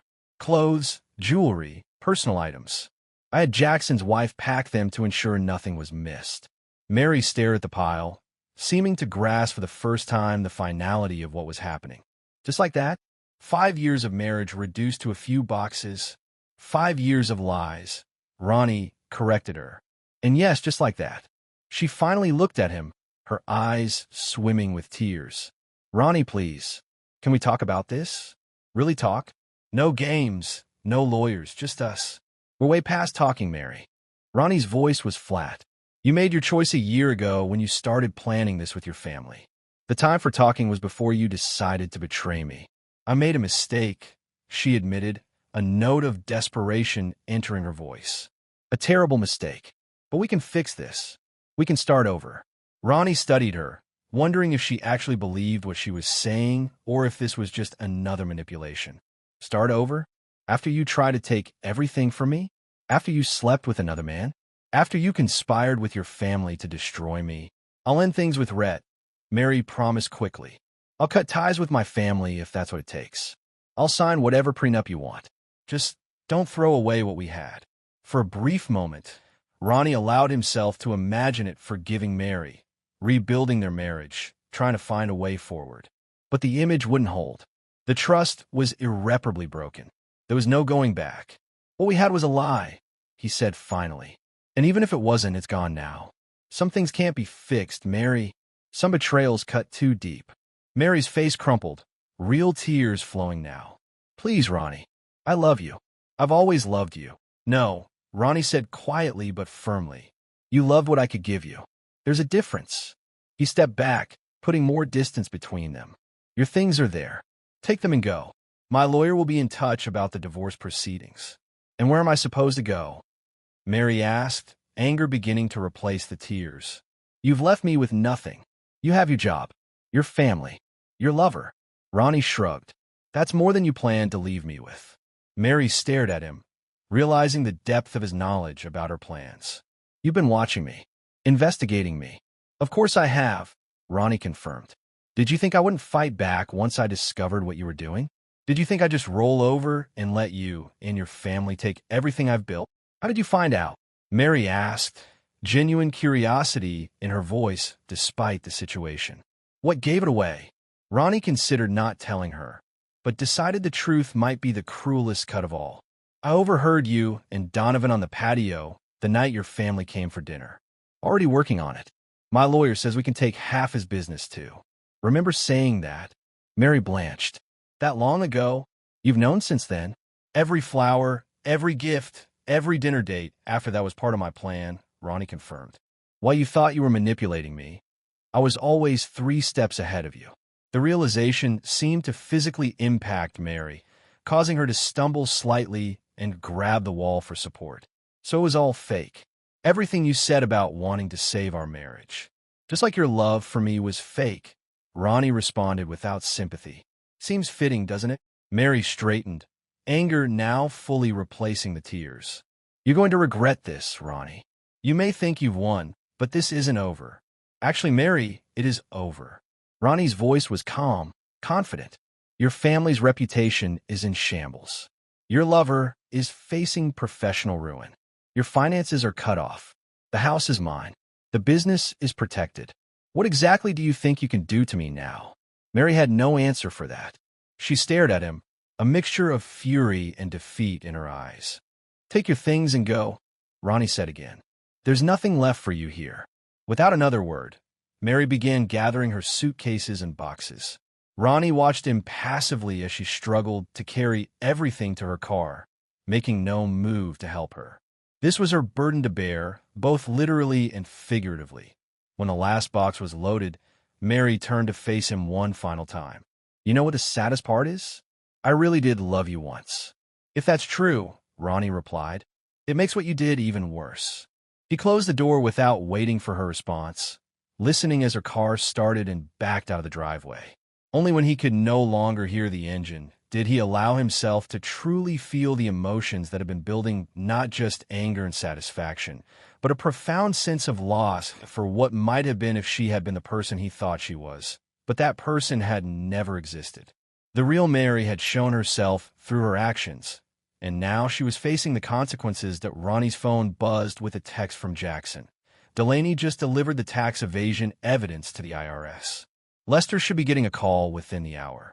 The wheels of justice continued to turn.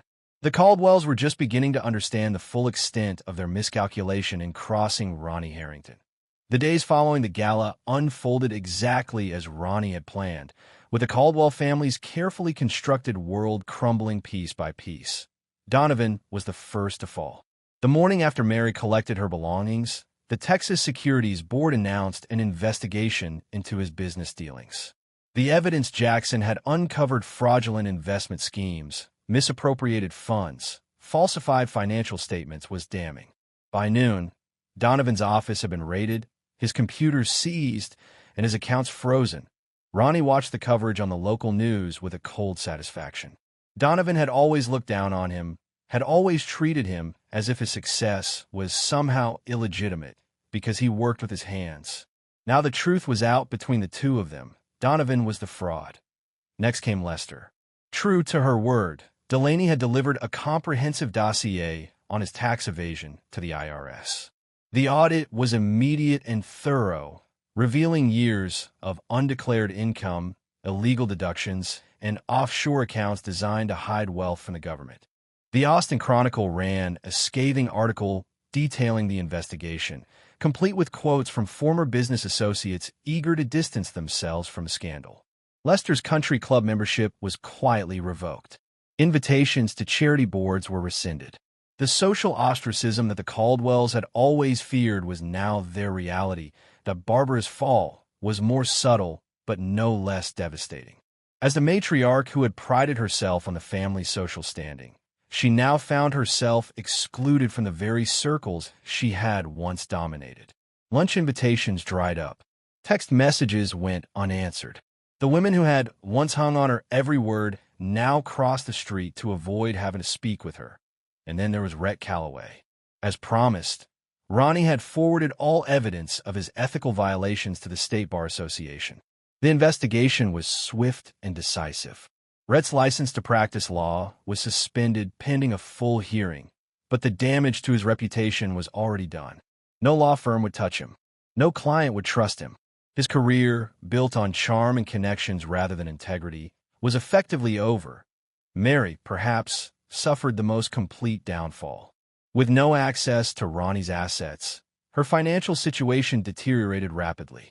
Her own salary at the marketing firm was substantial, but nowhere near enough to maintain the lifestyle she had become accustomed to. Her credit cards were maxed out within weeks. Rent on her hastily found apartment consumed most of her income. Worse, her professional reputation was in shambles. The story of her affair with her divorce attorney while plotting to take her husband's business had spread through Austin's business community like wildfire. Clients at her firm began requesting different account managers. Colleagues avoided her in the hallways. 3 weeks after the gala, she was quietly let go, the official reason being restructuring, but the real cause obvious to everyone. Ronnie tracked these developments not out of malice, but to ensure that justice was being served. He took no joy in their suffering, he simply believed in consequences. They had tried to destroy him, and now they were experiencing the fallout of their own actions. 4 weeks after the gala, Ronnie was working late at his main shop when Lisa buzzed him on the intercom. "Mr. Harrington, there's someone here to see you. Says it's important." Ronnie glanced at his watch, nearly 8 p.m. "Who is it?" "Mary Caldwell, sir. Your ex-wife." Lisa's hesitation was understandable. The divorce wasn't final yet, though the proceedings were moving swiftly thanks to Mary's increasingly desperate financial situation. Ronnie considered turning her away, but decided against it. Whatever she wanted, he might as well hear it and be done with it. "Send her in."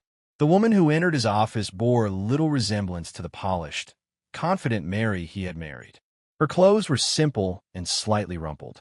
Her hair, once professionally highlighted and styled, was pulled back in a basic ponytail. But it was her eyes that showed the most change, the entitlement and calculation replaced by a haunted, desperate look. "Thank you for seeing me," Mary said, remaining standing even when Ronnie gestured to a chair. "What do you want, Mary?" Ronnie asked directly. "I thought our lawyers were handling everything." "They are. This isn't about the divorce." Mary shifted uncomfortably. I need help." Ronnie raised an eyebrow. "Help? From me? That's rich." "I know I have no right to ask," Mary admitted, "but I don't know where else to turn. I lost my job. My accounts are frozen because of the investigation into Donovan's finances. They think I might have been involved. My parents can't help because of Dad's tax issues. I can't even make rent this month. And this concerns me how." Ronnie's voice was cold. "You made your choices, Mary. Now you're living with the consequences." "I know what I did was wrong," Mary said, tears welling in her eyes. "I was greedy and stupid and cruel. But I'm asking you, begging you for mercy. Not for me, but for my parents. They're about to lose their house. Mom is in the hospital with stress-induced heart problems." Ronnie studied her, trying to determine if this was yet another manipulation. "Your parents conspired to take everything from me, and now you want me to help them keep their house? Do you realize how insane that sounds?" "I do," Mary acknowledged, a tear sliding down her cheek. "But they're still my parents, Ronnie. They're old and scared, and they've lost everything else. Their friends, their social standing, their retirement savings. The house is all they have left." For a moment, Ronnie was tempted. Not to help, he was well past that, but to throw her pleas back in her face, to remind her of how she and her family had planned to leave him with nothing. But what would that accomplish? He had already won. They were already suffering the consequences of their actions. "I'm not giving your parents money," he said finally. "Not now, not ever. But I will tell you this, the federal tax lien on their house is being contested by my cousin Delaney. If they can prove they've paid what they actually owe, not including penalties and interest, the house might be protected under homestead exemption laws." Mary's eyes widened slightly. "Why would Delaney do that?" "She's not doing it for them," Ronnie clarified. "She's doing it because it's an interesting legal challenge for a firm. But the end result might benefit your parents if they're honest about their actual income for once in their lives." "Thank you," Mary whispered, clearly understanding that this was as much help as she could expect. "I'll tell them." She turned to go, then hesitated at the door. "For what it's worth, Ronnie, I am sorry. Not just for getting caught, but for what I did. You deserve better." Ronnie met her gaze steadily. "Yes, I did." After she left, Ronnie sat in his office for a long time, reflecting on the encounter. He felt no satisfaction from seeing Mary brought so low, no joy in her suffering. But neither did he feel pity or regret. She had made her choices, as had her family. Now, they were all living with the results. His phone buzzed with a text from Jackson. "Everything okay? Just saw Mary leaving." "All good," Ronnie replied. "Just tying up loose ends." And in many ways, that's what Mary's visit had been, the final scene in a story that was coming to its natural conclusion. The Caldwells had been exposed, justice had been served, and Ronnie had emerged not just intact, but stronger. He had protected what was his. He had shown everyone who had underestimated him exactly who he was. And perhaps most importantly, he had proven to himself that betrayal could not break him. The divorce would be finalized soon. The last legal ties between him and Mary would be severed. And then he could truly begin the next chapter of his life wiser, more cautious, but ultimately unbowed by the storm that had tried to destroy him. 6 weeks after the gala, on a crisp autumn morning, Ronnie stood in the courtroom as the judge officially dissolved his marriage to Mary Caldwell. The proceedings were brief and anticlimactic. Mary's attorney, a sober, elderly man who had replaced Rhett Calloway, had agreed to all of Ronnie's terms, recognizing that his client had no leverage to demand more. Mary sat on the opposite side of the courtroom, dressed simply in a navy skirt suit that had seen better days. She didn't speak during the proceedings, merely nodding when asked if she understood and accepted the terms of the settlement. She would walk away with nothing but her personal possessions and a small lump sum that Ronnie had decided to provide not out of generosity, but simply to close this chapter cleanly and completely. When the judge declared their marriage officially dissolved, Ronnie felt a complex mix of emotions. Relief, certainly. Vindication. But also a touch of sadness for what might have been if Mary had been the person he thought she was. He had loved her once, or at least the version of her she had pretended to be. Outside the courtroom, as Ronnie was speaking with Caroline about finalizing the paperwork, Mary approached. She looked as if she wanted to say something, perhaps offer one final apology or explanation. But Ronnie merely nodded to her a civil acknowledgement, but nothing more, and turned back to his attorney. From the corner of his eye, he saw Mary's shoulders slump slightly before she walked away. It was over. Truly over. Later that evening, Ronnie returned to the house that had once been theirs but was now unquestionably his.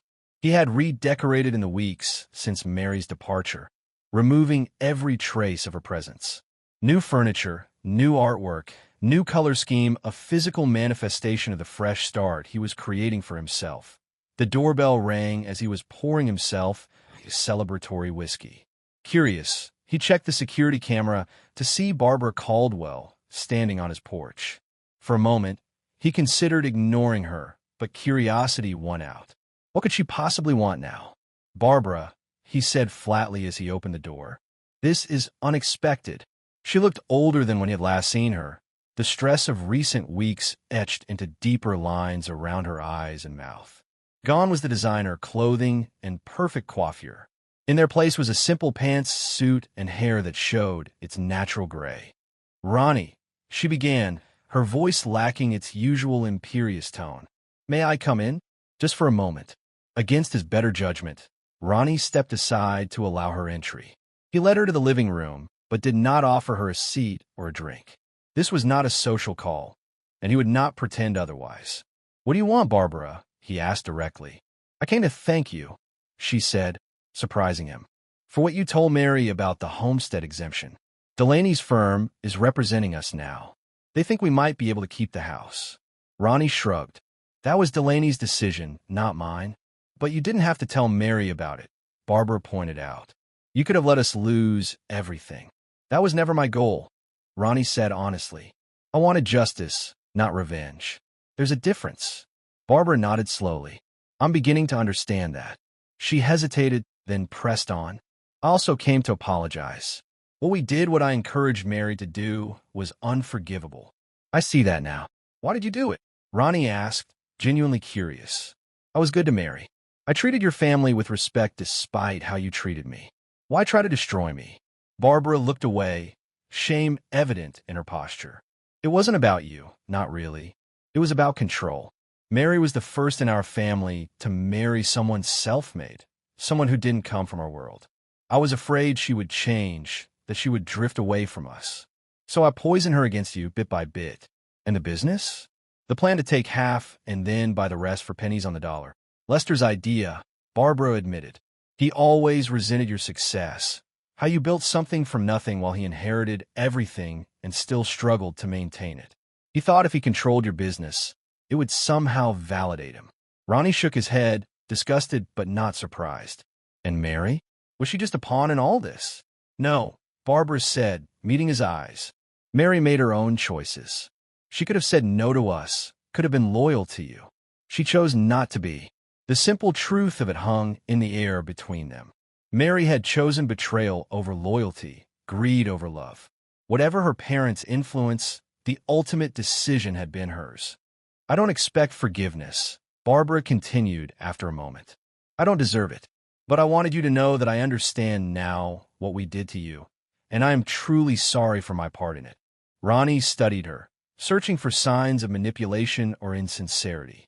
He found none, just an old woman facing the consequences of her actions, trying to make what peace she could. I appreciate your apology, Barbara, he said finally. But you're right, I can't forgive what was done. Not by you, not by Lester, and especially not by Mary.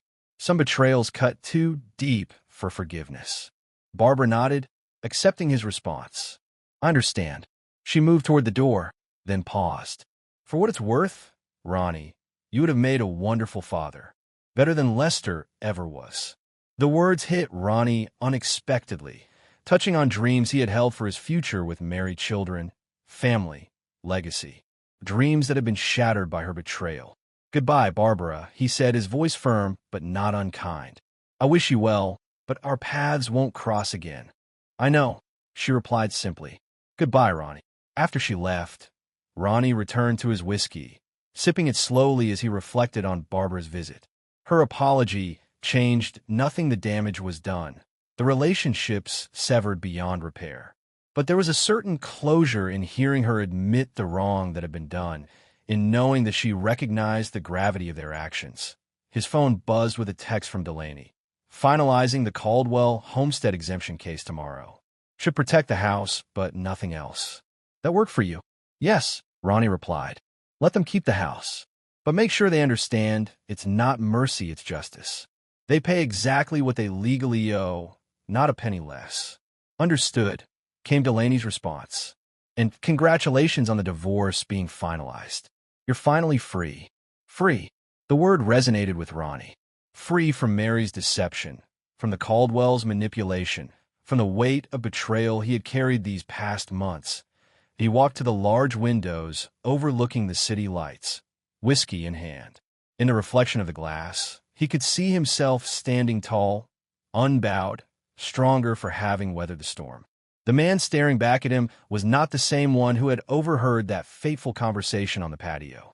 That man had been trusting, perhaps naive. This man was wiser, more cautious, but also more confident in his own strength. Mary and her family had tried to take everything from him. Instead, they had lost everything themselves.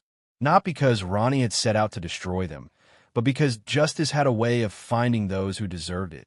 There would be no forgiveness, not now, not ever. Some betrayals were simply too profound. But there would be healing, growth, and eventually a new chapter. Ronnie Harrington had survived the worst betrayal of his life and emerged victorious. Whatever came next, he would face it with the same resilience and determination that had seen him through this ordeal. The game of deception was over. And despite all odds, he had won. 3 months after the divorce was finalized, Ronnie stood on the balcony of his new penthouse, overlooking the Austin skyline. The winter air was crisp, carrying the scent of pine from the Christmas decorations in the streets below. In his hand, a glass of fine whiskey caught the light of the setting sun, amber liquid glowing like fire. The past few months had been a period of transformation. He had sold the house too many memories, both good and bad, haunted its rooms, and purchased this sleek, modern penthouse in downtown Austin. The space reflected his new outlook: clean lines, minimal clutter, forward-looking rather than mired in the past. His business was thriving. The scandal that might have damaged his reputation had instead burnished it. People respected how he had handled the betrayal with dignity, strategic thinking, and ultimately, a measured response. New clients sought him out, impressed by the man who had outmaneuvered those who tried to destroy him. Jackson approached, joining him at the railing. "Quite a view," he commented, his breath forming small clouds in the cool air. "Worth every penny," Ronnie agreed, sipping his whiskey. "Everyone's here," Jackson said. Delaney just arrived with her husband. "About 20 people total." Ronnie nodded. Tonight was the housewarming party for his new home, but it was more than that. It was a celebration of his new beginning, surrounded by the people he now knew he could truly trust. "Any word on the Caldwells?" Ronnie asked, not out of concern, but mere curiosity. Jackson shrugged. "Lester managed to settle with the IRS. They kept the house, but had to liquidate most of their other assets. Donovan took a plea deal, 5 years probation, hefty fine, banned from securities trading for life. He's working at some car dealership in Houston now. And Mary moved to Dallas last month. Got a job with a small marketing firm there. Starting over, I guess." Ronnie nodded, feeling nothing but a distant academic interest in the information. The Caldwells no longer held any emotional power over him. They were simply people who had once been in his life and now were not. "And Rhett?" he asked, completing the inventory of his former adversaries. "Lost his license for 3 years. working as a paralegal at some small firm in San Antonio. Quite a fall from grace. Justice, Ronnie said simply, raising his glass slightly. Justice, Jackson agreed, clinking his own glass against Ronnie's. They stood in companionable silence for a moment, watching the city lights begin to twinkle as darkness fell. You know, Jackson said eventually, when this all started, I was worried about you. Worried that the betrayal would change you, make you bitter or cynical. Ronnie considered this. It had changed me. How could not? But not in the ways you feared. No, no. Ronnie turned to face his friend. It made me more discerning, more careful about who I trust. But it also showed me who my real friends are. He raised his glass toward Jackson. The people who stand by you when everything is falling apart, those are the ones worth keeping in your life. Jackson nodded, a smile breaking across his face. Well, you're stuck with me, that's for sure. Wouldn't have it any other way, Ronnie replied sincerely. Inside the penthouse, voices and laughter spilled from the gathering of friends and colleagues, people who had supported Ronnie through the darkest period of his life, who had helped him not just survive, but triumph over betrayal. We should join the others, Ronnie said, draining the last of his whiskey as they turned to go inside. Jackson paused. You never told me, do you regret any of it? How things played out with Mary and her family? Ronnie considered the question carefully. I regret that the woman I thought I married never existed. I regret the years spent building a life with someone who saw me as nothing but a means to an end. He paused, looking out over the city one last time. But do I regret how I handled it once I discovered the truth? Not for a second. They made their choices. I made mine. To choices, then, Jackson said, raising his glass. And consequences, Ronnie added, completing the toast. Inside, the party was in full swing. Delaney was regaling a small group with a story, her animated gestures making everyone laugh. Business associates, friends, and even a few new faces filled the space with warmth and genuine camaraderie as Ronnie moved through the crowd.